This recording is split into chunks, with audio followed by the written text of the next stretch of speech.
ಮಿತ್ರರೇ ನಮಸ್ಕಾರ. ಮಿತ್ರರೇ, ನಮ್ಮ ದೇಶದಲ್ಲಿ FCRA ಬಿಲ್ ಇನ್ನೇನು ಜಾರಿ ಆಗೋದಕ್ಕಿದೆ. ಕೇಂದ್ರ ಸರ್ಕಾರ ಆ ಬಿಲ್ ಅನ್ನ ಜಾರಿ ಮಾಡೋದಕ್ಕೆ ಎಲ್ಲಾ ರೀತಿಯಲ್ಲೂ ಪ್ರಯತ್ನ ಮಾಡ್ತಾ ಇದೆ. ಈ ಅಧಿವೇಶನದಲ್ಲಿ ಈ ಬಿಲ್ ಪಾಸ್ ಆಗುವಂತದ್ದು ಬಹುತೇಕ ಪಕ್ಕ. ಅಂದ್ರೆ ಆಗಸ್ಟ್ 13ರ ಒಳಗಾಗಿ FCRA ಬಿಲ್ ಪಾಸ್ ಆಗುತ್ತೆ. ನಿಮಗೆಲ್ಲ ಗೊತ್ತಿರುವ ಹಾಗೆ ಈ FCRA ಬಿಲ್ ಕುರಿತಾಗಿ ದೇಶದ ಒಳಗೆ ಸಾಕಷ್ಟು ವಿರೋಧ ಇದೆ. ಈಗಾಗಲೇ ಕ್ರಿಶ್ಚಿಯನ್ ಸಮುದಾಯದ ಫಾದರ್ಸ್ಗಳು ಹೋಗ್ಬಿಟ್ಟು ಅಮಿತ್ ಶಾ ಅವರನ್ನ ಭೇಟಿಯಾಗಿ ಇದ್ರ ಬಗ್ಗೆ ಕಳವಳ ವ್ಯಕ್ತಪಡಿಸಿದ್ದಾರೆ. ವಿಪಕ್ಷಗಳು ವಿರೋಧ ವ್ಯಕ್ತಪಡಿಸ್ತಾ ಇದ್ದಾವೆ. ಹೀಗೆ ಸಾಕಷ್ಟು ವಿರೋಧ ದೇಶದ ಒಳಗೆ ಕೇಳಿ ಬರ್ತಾ ಇದೆ. ಆದರೆ ಅಮೆರಿಕದಿಂದ ಇದಕ್ಕಿಂತ ಹೆಚ್ಚು ವಿರೋಧ ವ್ಯಕ್ತವಾಗ್ತಾ ಇದೆ. ಈ ಹಿಂದೆಯೂ ಕೂಡ ನಿಮಗೆ ಹೇಳಿದ್ದೆ. ಈಗ ಈ ವಿರೋಧ ನೆಕ್ಸ್ಟ್ ಲೆವೆಲ್ಗೆ ರೀಚ್ ಆಗಿದೆ. ಅಮೆರಿಕ ಸರ್ಕಾರ ಭಾರತಕ್ಕೆ ಧಮಕಿ ಹಾಕಿದೆ. ಇದು ಕ್ರಿಶ್ಚಿಯಾನಿಟಿ ಮೇಲಿನ ಅಟ್ಯಾಕ್. ಒಂದು ವೇಳೆ ಈ ಬಿಲ್ ಪಾಸ್ ಆಗಿದ್ದೇ ಆದರೆ, ಕೇಂದ್ರ ಸರ್ಕಾರ ಅದೇ ರೀತಿಯಾಗಿ ಮುಂದೆ ಹೆಜ್ಜೆ ಇಟ್ಟಿದ್ದೇ ಆದರೆ, ಇದು ಭಾರತ ಮತ್ತು ಅಮೆರಿಕದ ಸಂಬಂಧಕ್ಕೆ ಬಹಳ ದೊಡ್ಡ ಪರಿಣಾಮ ಬೀರುತ್ತೆ ಅಂತ ಅಮೆರಿಕದ ಕಡೆಯಿಂದ ಭಾರತಕ್ಕೆ ಧಮಕಿ ಬಂದಿದೆ. ಇದನ್ನು ಕೇಳೋದಕ್ಕೆ ಆಶ್ಚರ್ಯ ಆಗುತ್ತಲ್ವಾ? ನಮ್ಮ ದೇಶದಲ್ಲಿ ಯಾವ ಕಾನೂನು ಜಾರಿ ಆಗಬೇಕು ಅಂತ ನಮ್ಮ ಸರ್ಕಾರ ನಿರ್ಧಾರ ಮಾಡುತ್ತೆ. ಇದರ ಪರ ಇರಬಹುದು, ವಿರೋಧ ಇರಬಹುದು, ದೇಶದ ಒಳಗೆ ಚರ್ಚೆ ಆಗಬೇಕು. ಆದರೆ ಈ ಬಿಲ್ನ ಕುರಿತಾಗಿ ಅಮೆರಿಕಾಗೆ ಯಾಕಿಷ್ಟು ಇಂಟ್ರೆಸ್ಟ್? ಇದನ್ನ ತಡಿಬೇಕು ಅಂತ ಅಮೆರಿಕದ ಟ್ರಂಪ್ ಸರ್ಕಾರ ಯಾಕೆ ಪ್ರಯತ್ನ ಮಾಡ್ತಾ ಇದೆ? ಇದು ಸಹಜವಾಗಿ ಕುತೂಹಲದ ಪ್ರಶ್ನೆ ಅಲ್ವಾ? ಇದಕ್ಕೆ ಈ ವಿಡಿಯೋದಲ್ಲಿ ನಿಮಗೊಂದಷ್ಟು ಅಂಕಿ ಅಂಶ ಕೊಡ್ತೀನಿ. ಅಮೆರಿಕದಿಂದ ಭಾರತಕ್ಕೆ ಎಷ್ಟು ಫಂಡ್ ಬರುತ್ತೆ, ಅದು ಏನಕ್ಕೆ ಬಳಕೆ ಆಗ್ತಾ ಇದೆ, ಒಂದು ವೇಳೆ ಈ ಬಿಲ್ ಪಾಸ್ ಆದ್ರೆ ಅವರಿಗೆ ಯಾವ ರೀತಿಯಾಗಿ ಸಮಸ್ಯೆ ಆಗುತ್ತೆ, ಅದನ್ನು ತಿಳಿಸ್ಕೊಡ್ತೀನಿ. ಆಗ ನಿಮಗೊಂದು ಸ್ಪಷ್ಟತೆ ಸಿಗುತ್ತೆ. ಹಾಗೆ ಕೇಂದ್ರ ಸರ್ಕಾರ ಇದರಿಂದ ಹಿಂದೆ ಹೆಜ್ಜೆ ಇಡುವಂತಹ ಸಾಧ್ಯತೆಗಳಿದೆಯಾ, ಅದನ್ನು ಕೂಡ ನಿಮಗೆ ತಿಳಿಸ್ಕೊಡ್ತೀನಿ. ನೀವು ಈ ವಿಡಿಯೋನ ಕೊನೆವರೆಗೂ ಮಿಸ್ ಮಾಡದೆ ನೋಡಿ.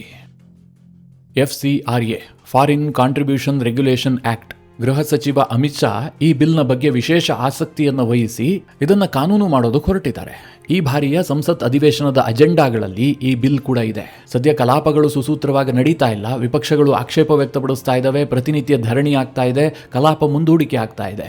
ಇಂತಹ ಸಂದರ್ಭದಲ್ಲಿ FCRA ಬಿಲ್ ಪಾಸ್ ಆಗುತ್ತಾ? ಇದ್ರ ಬಗ್ಗೆ ಕೆಲವರಿಗೆ ಡೌಟ್ ಇದೆ. ಮಿತ್ರರೇ, ಖಂಡಿತವಾಗ್ಲೂ ಪಾಸ್ ಆಗುತ್ತೆ. ಎಷ್ಟೇ ವಿರೋಧ ಇದ್ರೂ ಕೂಡ ಕೇಂದ್ರ ಸರ್ಕಾರ ಇದನ್ನ ಮಂಡನೆ ಮಾಡುತ್ತೆ, ಪಾಸ್ ಮಾಡ್ಕೊಳ್ಳುತ್ತೆ. ಯಾಕೆ ಅಂತಂದ್ರೆ ಅಗತ್ಯವಾದ ಸಂಖ್ಯಾಬಲ ಇರೋದ್ರಿಂದಾಗಿ ಇದನ್ನ ತಡೆಯೋದಕ್ಕೆ ವಿಪಕ್ಷಗಳಿಗೆ ಸಾಧ್ಯ ಆಗೋದಿಲ್ಲ. ಈಗಿರುವಂತಹ ಪ್ರಶ್ನೆ ಏನು ಕೇಳಿದ್ರೆ, FCRA ಬಿಲ್ ಕುರಿತಾಗಿ ದೇಶದ ಒಳಗೆ ಚರ್ಚೆ ಆಗೋದಕ್ಕಿಂತಲೂ ಹೆಚ್ಚಾಗಿ ವಿದೇಶಗಳಲ್ಲಿ ಚರ್ಚೆ ಆಗ್ತಾ ಇದೆ. ವಿಶೇಷವಾಗಿ ಅಮೆರಿಕ ಸರ್ಕಾರದಿಂದ ಭಾರತದ ಮೇಲೆ ಒತ್ತಡ ಹೆಚ್ಚಾಗ್ತಾ ಇದೆ. ಮೋದಿ ಸರ್ಕಾರಕ್ಕೆ ಅವರು ಪರೋಕ್ಷವಾಗಿ ಧಮಕಿ ಹಾಕ್ತಾ ಇದ್ದಾರೆ. ಇದರಿಂದ ಹಿಂದೆ ಹೆಜ್ಜೆ ಇಡಿ, ಇದರಲ್ಲಿ ಮುಂದುವರಿಬೇಡಿ ಅಂತ. ಈಗ ಇಷ್ಟೆಲ್ಲ ನಾನು ಹೇಳೋದಕ್ಕೆ ಕಾರಣ ಏನು ಗೊತ್ತಾ? ಅಮೆರಿಕದ ಮೆಂಬರ್ ಆಫ್ ಪಾರ್ಲಿಮೆಂಟ್ ಆಗಿರುವಂತಹ ರೈಸಿ ಮೋರ್ ಅನ್ನುವಂಥವ್ರು ಇತ್ತೀಚೆಗೆ ಒಂದು ಸ್ಟೇಟ್ಮೆಂಟ್ ಕೊಟ್ಟಿದ್ದಾರೆ. ಅವ್ರೇನು ಹೇಳಿದ್ದಾರೆ ಅಂತಂದ್ರೆ, ಕ್ರಿಶ್ಚಿಯನ್ನರು ಸೆಂಟ್ ಥಾಮಸ್ ಸಮಯದಿಂದಲೂ ಕೂಡ ಭಾರತದಲ್ಲಿ ಸಹಜೀವನ ಮಾಡ್ತಾ ಇದ್ದಾರೆ.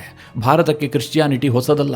ಜೀಸಸ್ ಕ್ರೈಸ್ಟ್ ಬಂದಂತಹ ಕೆಲವೇ ವರ್ಷಗಳಲ್ಲಿ ಸೆಂಟ್ ಥಾಮಸ್ ಅವರು ಮಲಬಾರ್ ಕೋಸ್ಟ್ಗೆ ಹೋಗ್ತಾರೆ. ಅಲ್ಲಿ ಕ್ರಿಶ್ಚಿಯಾನಿಟಿ ಸ್ಪ್ರೆಡ್ ಆಗುತ್ತೆ. ಇವತ್ತು ಭಾರತದಲ್ಲಿ ಬಹಳ ಶಾಂತಿಪೂರ್ಣವಾಗಿ ಕ್ರಿಶ್ಚಿಯನ್ನರು ವಾಸ ಮಾಡ್ತಾ ಇದ್ದಾರೆ. ಭಾರತದ ಕ್ರಿಶ್ಚಿಯನ್ನರಿಗೆ ಬಹಳ ದೊಡ್ಡ ಇತಿಹಾಸವೂ ಕೂಡ ಇದೆ. ಆದರೆ ಈಗ ಭಾರತ ಸರ್ಕಾರ FCRA ಬಿಲ್ ಅನ್ನು ತರೋದಕ್ಕೆ ಹೊರಟಿದೆ. ಇದು ಚರ್ಚ್ ಮತ್ತು ರಿಲಿಜಿಯಸ್ ಚಾರಿಟಿಯನ್ನ ಸರ್ಕಾರ ವಶಪಡಿಸಿಕೊಳ್ಳುವಂತಹ ಒಂದು ಪ್ರಯತ್ನ. ಇದು ಕ್ರಿಶ್ಚಿಯಾನಿಟಿ ಮೇಲಿನ ನೇರವಾದಂತಹ ದಾಳಿ. ಭಾರತ ಈ ಬಿಲ್ನ ವಿಚಾರದಲ್ಲಿ ಇನ್ನಷ್ಟು ಮುಂದುವರೆದಿದ್ದೇ ಆದ್ರೆ ಇದು ನೇರವಾಗಿ ಭಾರತ ಮತ್ತು ಅಮೆರಿಕದ ದ್ವಿಪಕ್ಷೀಯ ಸಂಬಂಧಕ್ಕೆ ಬಹಳ ಕನ್ಸರ್ನಿಂಗ್ ವಿಚಾರ ಆಗಬಹುದು, ಅಂದ್ರೆ ತೊಡಕಾಗಬಹುದು ಅಂತ ಈ ರೈಸಿ ಮೋರ್ ಅನ್ನುವಂತಹ ಸಂಸದ ಭಾರತಕ್ಕೆ ಎಚ್ಚರಿಕೆ ಕೊಟ್ಟಿದ್ದಾನೆ. ಈ ರೈಸಿ ಮೋರ್ ಯಾಕೆ ಇಂಪಾರ್ಟೆಂಟ್ ಆಗ್ತಾನೆ? ಒಬ್ಬ MP ಅಲ್ವಾ ಅಂತ ನಿಮ್ಗೆ ಅನ್ನಿಸಬಹುದು. ಮೊದಲನೇದಾಗಿ ಈತ ಇಂಪಾರ್ಟೆಂಟ್ ಆಗೋದಕ್ಕೆ ಕಾರಣ ಏನು ಕೇಳಿದ್ರೆ, ಈತ ರಿಪಬ್ಲಿಕನ್ ಪಕ್ಷದ MP, ಅಂದ್ರೆ ಆಡಳಿತದಲ್ಲಿರುವಂತಹ ಪಕ್ಷದ ಸದಸ್ಯ. ಜೊತೆಗೆ ಈ ರೈಸಿ ಮೋರ್ ಮತ್ತು ಟ್ರಂಪ್ ನಡುವೆ ಬಹಳ ಉತ್ತಮ ಸಂಬಂಧ ಇದೆ. ಟ್ರಂಪ್ ಸಮರ್ಥಕ ಈತ ವಾಯ್ಸ್ ರೈಸ್ ಮಾಡ್ತಾ ಇದ್ದಾನೆ ಅಂತಂದ್ರೆ ಮುಂದಿನ ದಿನಗಳಲ್ಲಿ ಅಮೆರಿಕದ ಸರ್ಕಾರವೂ ಕೂಡ ಇದೇ ಟೋನ್ನಲ್ಲಿ ಮಾತನಾಡುತ್ತೆ ಅಂತ ನಾವು ಕಲ್ಪನೆ ಮಾಡಬಹುದು. ಈ ಹಿಂದೆ ನೀವು ಗಮನಿಸಿದ್ರಿ, ಲಿಂಡ್ಸಿ ಗ್ರಾಮ್ ಅನ್ನುವಂತಹ ಸಂಸದ ಇದ್ದ, ಇತ್ತೀಚೆಗೆ ಸತ್ತೋದ. ಆತ ಹೇಗೆ ಭಾರತದ ವಿರುದ್ಧವಾಗಿ ಮಾತನಾಡ್ತಾ ಇದ್ದ, ಭಾರತದ ವಿಚಾರದಲ್ಲಿ ಆತನ ನಿಲುವುಗಳೇನಾಗಿದ್ವು, ಇದೆಲ್ಲವೂ ಕೂಡ ಅಮೆರಿಕದ ಸರ್ಕಾರದ ಮೇಲೆ ಪರಿಣಾಮ ಬೀರ್ತಾ ಇತ್ತು. ಅದೇ ಟೋನ್ನಲ್ಲಿ ಟ್ರಂಪ್ ಕೂಡ ಮಾತನಾಡೋದಕ್ಕೆ ಶುರು ಮಾಡಿದ್ರು. ಈಗ ರೈಸಿ ಮೋರ್ ಮಾತನಾಡ್ತಾ ಇದ್ದಾನೆ ಅಂತಂದ್ರೆ ಮುಂದಿನ ದಿನಗಳಲ್ಲಿ ಅಮೆರಿಕದ ಸರ್ಕಾರವೂ ಕೂಡ ಇದೇ ಧಾಟಿಯಲ್ಲಿ ಮಾತನಾಡುತ್ತೆ ಅಂತ ನಾವು ಅರ್ಥ ಮಾಡ್ಕೊಳ್ಳಬಹುದು. ಹೀಗಾಗಿ ಇದಕ್ಕೆ ಹೆಚ್ಚಿನ ಪ್ರಾಶಸ್ತ್ಯವೂ ಕೂಡ ಇದೆ. ಈಗ ಪ್ರಶ್ನೆ ಇರುವಂತಹದ್ದಲ್ಲ. ಈಗ ರೈಸಿ ಮೋರ್ ಹೇಳ್ತಾ ಇದ್ದಾನಲ್ಲ, ಭಾರತದಲ್ಲಿ FCRA ಬಿಲ್ ಬಂದಿದ್ದೇ ಆದ್ರೆ ಇದು ಕ್ರಿಶ್ಚಿಯಾನಿಟಿ ಮೇಲಿನ ಅಟ್ಯಾಕ್, ಇದು ಟಾರ್ಗೆಟ್ ಮಾಡ್ತಾ ಇರುವಂತಹದ್ದು ಕ್ರಿಶ್ಚಿಯನ್ನರನ್ನ. ಹೀಗೆ ಯಾಕೆ ಅಮೆರಿಕ ಬಿಂಬಿಸ್ತಾ ಇದೆ? ಕ್ರಿಶ್ಚಿಯನ್ನರಿಗೂ FCRA ಬಿಲ್ಗೂ ಏನ್ ಸಂಬಂಧ? ಇದನ್ನ ನಾವು ಅರ್ಥ ಮಾಡ್ಕೊಳ್ಬೇಕಾದ್ರೆ ಅಮೆರಿಕದ ಇತಿಹಾಸ, ಅವರ ಮೈಂಡ್ ಸೆಟ್, ಅವರು ಭಾರತದಲ್ಲಿ ಮಾಡ್ತಾ ಇರುವಂತಹ ಕೆಲಸಗಳು, ಇದನ್ನ ನಾವು ಸೂಕ್ಷ್ಮವಾಗಿ ಅಧ್ಯಯನ ಮಾಡಬೇಕು. ಆಗ ಈ ಇಡೀ ವಿಚಾರ ನಿಮಗೆ ಸ್ಪಷ್ಟವಾಗಿ ಅರ್ಥ ಆಗುತ್ತೆ. ಈ ಕುಂಬಳಕಾಯಿ ಕಳ್ಳ ಅಂತಿದ್ದ ಹಾಗೆ ಹೆಗಲುಮುಟ್ಟು ನೋಡ್ಕೊಂಡ ಅನ್ನುವಂಥ ಮಾತಿದೆಯಲ್ಲ, ಆ ರೀತಿಯಾಗಿ ಅಮೆರಿಕ ಯಾಕೆ ಆಡ್ತಾ ಇದೆ ಅಂತ ನಮಗೆ ಅರ್ಥ ಆಗುತ್ತೆ. ಮಿತ್ರರೇ, ಈಗ ಸ್ಕ್ರೀನ್ ಮೇಲೆ ಒಂದು ಆರ್ಟಿಕಲ್ ನೋಡ್ತಾ ಇದ್ದೀರಲ್ಲ, ಇದು 2021ರಲ್ಲಿ ಪಬ್ಲಿಷ್ ಆದಂತಹ ಆರ್ಟಿಕಲ್. ಇದರಲ್ಲಿ ಸ್ಪಷ್ಟವಾಗಿ ಹೇಳಲಾಗಿದೆ, ಕಳೆದ 4 ವರ್ಷದಲ್ಲಿ ಭಾರತಕ್ಕೆ 50,975 ಕೋಟಿಯಷ್ಟು ವಿದೇಶದಿಂದ ಚಾರಿಟಿ ಬಂದಿದೆ. ಇಲ್ಲಿ ಸೂಕ್ಷ್ಮವಾಗಿ ಗಮನಿಸಿ, ಇದು 2021ರ ಡೇಟಾ. ಇವತ್ತಿನ ದಿನ ಇದಿನ್ನೂ ಸಾವಿರಾರು ಕೋಟಿ ಜಾಸ್ತಿ ಆಗಿರುತ್ತೆ. 50,975 ಕೋಟಿ ಕೇವಲ 4 ವರ್ಷದಲ್ಲಿ ಭಾರತಕ್ಕೆ ಬಂದಿರುವಂತಹದ್ದು. ಎಲ್ಲಿಂದ? ಅಮೆರಿಕದಿಂದ. ಅಂದರೆ ಅವತ್ತಿನ ಡಾಲರ್ ಮತ್ತು ರೂಪಾಯಿಯನ್ನ ಮೌಲ್ಯ ಮಾಡಿ ಹೇಳೋದಾದ್ರೆ ಸರಿಸುಮಾರು $7 ಬಿಲಿಯನ್ 4 ವರ್ಷದಲ್ಲಿ ಬಂದಿದೆ. ಒಂದು ಅಂದಾಜಿಗೆ ವರ್ಷಕ್ಕೆ $2 ಬಿಲಿಯನ್ ಅಂತ ಅಂದುಕೊಳ್ಳಿ. ಮಿತ್ರರೇ, ಇದೇನು ಸಣ್ಣ ಅಮೌಂಟಾ? ಬಂದಿದ್ದೆಲ್ಲ ಎಲ್ಲಿಗೆ ಹೋಗ್ತಾ ಇದೆ ಕೇಳಿದ್ರೆ ಇದೆಲ್ಲದೂ ಕೂಡ ಚಾರಿಟಬಲ್ ಟ್ರಸ್ಟ್ಗೆ ಹೋಗ್ತಾ ಇರುವಂತಹದ್ದು. ಅಮೆರಿಕಗೆ ಪೈಸಾದ ಕೊರತೆ ಇಲ್ಲ, ಅವರು ಬೇಕಾದಷ್ಟು ಖರ್ಚು ಮಾಡ್ತಾರೆ. ಹೀಗಾಗಿ ಉಚಿತ ಹಣವನ್ನ ಅವರು ಈ NGOಗಳಿಗೆ ಕೊಡ್ತಾರೆ. ಇಲ್ಲಿ ಭಾರತೀಯರು ಅರ್ಥ ಮಾಡ್ಕೊಳ್ಬೇಕಾದ ವಿಚಾರ ಏನು ಕೇಳಿದ್ರೆ, ಜಗತ್ತಿನಲ್ಲಿ ಉಚಿತವಾಗಿ ಏನೂ ಸಿಗೋದಿಲ್ಲ. ಅಂತಹದ್ರಲ್ಲಿ ಅಮೆರಿಕದಂತಹ ಅಮೆರಿಕನ್ನರು ಭಾರತಕ್ಕೆ ಉಚಿತವಾಗಿ ಹಣ ಕೊಡ್ತಾ ಇದ್ದಾರೆ, ನಮ್ಮ NGOಗಳಿಗೆ ಫಂಡ್ ಮಾಡ್ತಾ ಇದ್ದಾರೆ ಅಂತಂದ್ರೆ ಅವ್ರು ಏನೋ ಒಂದು ರಿಟರ್ನ್ ಅನ್ನ ಬಯಸ್ತಾ ಇರ್ತಾರೆ. ಆ ರಿಟರ್ನ್ ಏನು ಕೇಳಿದ್ರೆ, ಭಾರತದಲ್ಲಿ ಕ್ರಿಶ್ಚಿಯಾನಿಟಿಗೆ ಅವಕಾಶ ಸಿಗಬೇಕು. ಇವತ್ತು ವಿಶ್ವದಲ್ಲಿ ಕ್ರಿಶ್ಚಿಯಾನಿಟಿ ಪ್ರಸಾರಕ್ಕೆ ಎಲ್ಲೆಲ್ಲ ಅವಕಾಶ ಇದೆ? ಮುಸ್ಲಿಂ ರಾಷ್ಟ್ರಗಳಿಗೆ ಹೋಗಿ ಕ್ರಿಶ್ಚಿಯಾನಿಟಿಯನ್ನು ಪ್ರಸಾರ ಮಾಡೋದಕ್ಕೆ ಸಾಧ್ಯ ಇದೆಯಾ? ಖಂಡಿತವಾಗ್ಲೂ ಇಲ್ಲ. ಅವರು ಹಾರ್ಡ್ ಕೋರ್ ಧರ್ಮವನ್ನು ಪ್ರತಿಪಾದನೆ ಮಾಡುವಂಥ ಮಂದಿ. ಈಗ ಪಾಕಿಸ್ತಾನಕ್ಕೆ ಮನಿಯ ಅವಶ್ಯಕತೆ ಇದೆಯಪ್ಪ. ಪಾಕಿಸ್ತಾನ ಇವತ್ತು $1 ಬಿಲಿಯನ್ $2 ಬಿಲಿಯನ್ ಗೋಸ್ಕರವಾಗಿ IMF ಮುಂದೆ ಭಿಕ್ಷೆ ಬೇಡ್ತಾ ಇರುತ್ತೆ. ಇದೇ ಅಮೆರಿಕದ ದಾನಿಗಳು ಪಾಕಿಸ್ತಾನಕ್ಕೆ ಕೊಡಬಹುದಲ್ವಾ? ಭಾರತಕ್ಕೆ ಕೊಡ್ತಾ ಇರುವಂತಹ ಹಣವನ್ನು ಪಾಕಿಸ್ತಾನಕ್ಕೆ ಕೊಟ್ಟರೆ ಅವರು ಅಮೆರಿಕದ ದಾನಿಗಳಿಗೆ ಚಿರಋಣಿಯಾಗಿರ್ತಾರೆ. ಆದರೆ ಅಮೆರಿಕ ಕೊಡೋದಿಲ್ಲ. ಯಾಕೆ ಕೇಳಿದ್ರೆ ಪಾಕಿಸ್ತಾನದಲ್ಲಿ ಕನ್ವರ್ಟ್ ಮಾಡೋದಕ್ಕೆ ಸಾಧ್ಯ ಇಲ್ಲ, ಕ್ರಿಶ್ಚಿಯಾನಿಟಿಗೆ ಅಲ್ಲಿ ಸ್ಪೇಸ್ ಇಲ್ಲ. ಅದೇ ಚೈನಾ ಕೊಡೋದಕ್ಕೆ ಸಾಧ್ಯವಾ? ಚೈನಾದ ಜನರನ್ನ ಬದಲಾಯಿಸೋದಕ್ಕೆ ಸಾಧ್ಯ ಇದೆಯಾ? ಅಲ್ಲಿನ ಸರ್ಕಾರವೇ ಅವಕಾಶ ಕೊಡೋದಿಲ್ಲ. ಹೀಗಾಗಿ ಬಹಳ ದೊಡ್ಡ ಅವಕಾಶ ಇರೋದೆಲ್ಲಿ? ಭಾರತದಲ್ಲಿ. ಭಾರತ ಒಂದು ಹಿಂದೂ ರಾಷ್ಟ್ರ, ಇದೊಂದು ಓಪನ್ ಸೊಸೈಟಿ, ಇಲ್ಲಿ ಪ್ರಜಾಪ್ರಭುತ್ವ ಜಾರಿಯಲ್ಲಿದೆ. ಇಲ್ಲಿನ ಬಹುತೇಕ ರಾಜಕೀಯ ಪಕ್ಷಗಳು ಜಾತ್ಯತೀತ ಅನ್ನುವಂತಹ ಹಣೆಪಟ್ಟಿಯನ್ನು ಕೂಡ ಹೊತ್ಕೊಂಡಿದ್ದಾವೆ. ಜೊತೆಗೆ ಬಡತನವೂ ಕೂಡ ಇದೆ. ಹೀಗಾಗಿ ದೊಡ್ಡ ಜನಸಂಖ್ಯೆ ಇರುವಂತಹ ದೇಶದಲ್ಲಿ ಬಡತನ ಇದೆ, ಅದಕ್ಕೆ ಪೂರಕವಾದಂತಹ ವ್ಯವಸ್ಥೆ ಇದೆ ಅಂತಂದ್ರೆ ಇಲ್ಲಿ ಕನ್ವರ್ಟ್ ಮಾಡೋದಕ್ಕೆ ಬಹಳ ಈಸಿ ಆದಂತಹ ವಾತಾವರಣ ಇದೆ ಅಂತಲೇ ಅರ್ಥ. ಹೀಗಾಗಿ ಭಾರತ ಸರ್ಕಾರ ನಿಮ್ಮ ಹಣದ ಅವಶ್ಯಕತೆ ನಮಗಿಲ್ಲ ಅಂತ ಹೇಳಿದ್ರು ಕೂಡ ಅಮೆರಿಕದವರು ಕೊಡೋದಕ್ಕೆ ಮುಂದಾಗ್ತಾರೆ. ಈಗ ಭಾರತ ಸರ್ಕಾರ ಅದರ ಮೇಲೆ ನಿಗಾ ವಹಿಸೋದಕ್ಕೆ ಹೋದ್ರೆ ಅವರಿಗದು ಇಷ್ಟ ಆಗ್ತಾ ಇಲ್ಲ. ಯಾಕೆ ಅಂತಂದ್ರೆ ಅವರ ಕಾರ್ಯಕ್ರಮಗಳಿಗೆ ಬ್ರೇಕ್ ಬೀಳುತ್ತೆ. ಇಲ್ಲಿ ನಾನೆಲ್ಲ NGOಗಳ ಬಗ್ಗೆ ಮಾತನಾಡ್ತಾ ಇಲ್ಲ. ಕೆಲವರು ಒಳ್ಳೆ ಕೆಲಸನೂ ಮಾಡೋರಿದ್ದಾರೆ. ಫಾರಿನ್ನಿಂದ ಬರುವಂತಹ ಎಲ್ಲಾ ಫಂಡ್ಗಳು ಕೂಡ ಇಲ್ಲಿ ಧರ್ಮಾಂತರಣಕ್ಕೆ ಬಳಕೆ ಆಗುತ್ತೆ ಅಂತ ನಾನೆಲ್ಲೂ ಕೂಡ ಹೇಳ್ತಾ ಇಲ್ಲ. ಆದರೆ ಒಂದು ಪ್ರಮಾಣದಲ್ಲಿ ಅದು ಕೂಡ ಆಗ್ತಾ ಇದೆ. ಹೀಗಿರುವಾಗ ಒಂದು ವೇಳೆ FCRA ಬಿಲ್ ಪಾಸ್ ಆಗಿದ್ದೇ ಆದರೆ ಇದಕ್ಕೆ ಅವಕಾಶಗಳು ಸಿಗೋದಿಲ್ಲ. ಇದೇ ಆತಂಕದಲ್ಲಿ ಅಮೆರಿಕ ಈಗ ಭಾರತಕ್ಕೆ ಧಮಕಿ ಹಾಕ್ತಾ ಇರೋದು. ಅಲ್ಲಿನ ಸಂಸದರು ವಿಪರೀತವಾಗಿ ಭಾರತ ವಿರೋಧಿ ಸ್ಟೇಟ್ಮೆಂಟ್ಗಳನ್ನು ಕೊಡ್ತಾ ಇರೋದು. ಇಲ್ಲಿ ಇನ್ನೊಂದು ಸೂಕ್ಷ್ಮ ವಿಚಾರವನ್ನು ಕೂಡ ನಾವು ಗಮನಿಸಬೇಕು. ಸದ್ಯ ಅಮೆರಿಕದಲ್ಲಿರುವಂತಹ ಟ್ರಂಪ್ ಸರ್ಕಾರ ಇದೆಯಲ್ಲ, ಇದು ಫಾರ್ ರೈಟ್ ವಿಂಗ್ ಸರ್ಕಾರ. ಅಮೆರಿಕದಲ್ಲಿ ರಿಪಬ್ಲಿಕನ್ ಪಕ್ಷ ಇದೆಯಲ್ಲ, ಅದು ಬಲಪಂಥೀಯ ಚಿಂತನೆ. ಅಮೆರಿಕದ ಡೆಮಾಕ್ರೆಟಿಕ್ಗಳಿಗಿಂತಲೂ ಹೆಚ್ಚಾಗಿ ಕ್ರಿಶ್ಚಿಯಾನಿಟಿಯ ಬಗ್ಗೆ ಒಲವಿರುವಂತಹದ್ದು ರಿಪಬ್ಲಿಕನ್ಸ್ಗಳಿಗೆ. ಈಗ ಅವರೇ ಅಧಿಕಾರದಲ್ಲಿದ್ದಾರೆ. ಅದೇ ಸಂದರ್ಭದಲ್ಲಿ ಭಾರತದಲ್ಲಿ FCRA ಕಾನೂನು ಬರ್ತಾ ಇದೆ. ಹೀಗಾಗಿ ಅವರಿಗೆ ಅನ್ನಿಸ್ತಾ ಇದೆ ನಮ್ಮ ಸಂಸ್ಕೃತಿ ಅಥವಾ ನಮ್ಮ ಕ್ರಿಶ್ಚಿಯಾನಿಟಿಯನ್ನು ಸ್ಪ್ರೆಡ್ ಮಾಡೋದಕ್ಕೆ ಇದು ತಡೆ ಒಡ್ಡುತ್ತೆ ಅಂತ. ಇದೇ ಕಾರಣಕ್ಕೋಸ್ಕರವಾಗಿ ಅಮೆರಿಕ ಈ ರೀತಿಯಾಗಿ ಬಾಯಿ ಬಡ್ಕೊಳ್ತಾ ಇರೋದು. ಹಾಗಾದ್ರೆ FCRA ಬಿಲ್ ಬಂದಿದ್ದೇ ಆದ್ರೆ ಫಾರಿನ್ ಫಂಡ್ ಬರೋದಕ್ಕೆ ಸಾಧ್ಯ ಇಲ್ವಾ? ಈ NGOಗಳ ಕತೆ ಏನಾಗತ್ತೆ ಅಂತ. ಇಲ್ಲಿ FCRA ಬಿಲ್ ಇದೆಯಲ್ಲ, ಇದು ಫಾರಿನ್ ಫಂಡ್ಗೆ ತಡೆ ಒಡ್ಡುತ್ತಾ ಇಲ್ಲ.